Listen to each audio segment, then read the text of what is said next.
بسم اللہ الرحمن الرحیم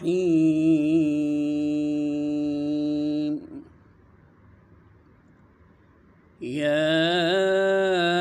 ایہا الذین آمنوا کلوا من طیبات ما رزقناکم واشکروا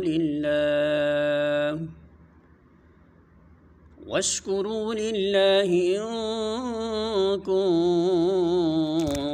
کنتم ایاہ تعبدون۔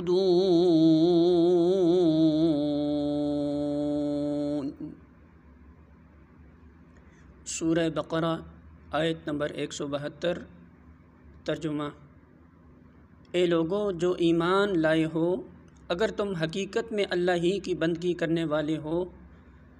تو جو پاک چیزیں ہم نے تمہیں بخشی ہیں انہیں بے تکلف کھاؤ اور اللہ کا شکر ادا کرو۔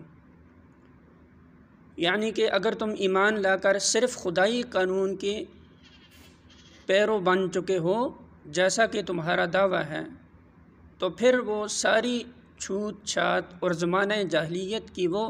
ساری بندشیں اور پابندیاں توڑ ڈالو جو پنڈتوں اور پروہتوں نے، ربیبوں نے اور پادریوں نے، جوگیوں نے اور راہبوں نے اور تمہارے باپ دادا نے قائم کی تھی۔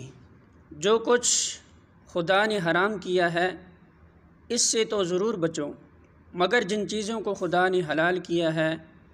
انہیں بغیر کسی کراہت اور رکاوٹ کے کھاؤ پیو۔ اسی مضمون کی طرف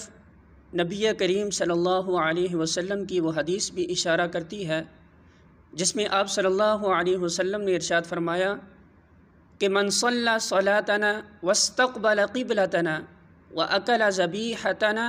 فذلک المسلم، یعنی جس نے وہی نمازیں پڑھی جو ہم پڑھتے ہیں اور اسی قبلے کی طرف رخ کیا جس کی طرف ہم رخ کرتے ہیں اور ہمارے ذبیحے کو کھایا، وہ مسلمان ہے۔ مطلب یہ ہے کہ نماز پڑھنے اور قبلے کی طرف رخ کرنے کے باوجود ایک شخص اس وقت تک اسلام میں پوری طرح جذب نہیں ہوتا جب تک وہ کھانے پینے کے معاملے میں پچھلی جاہلیت کی پابندیوں کو توڑ نہ دے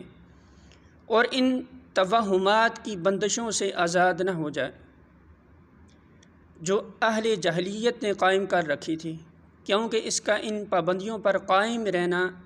اس بات کی علامت ہے کہ ابھی تک اس کی رگوں میں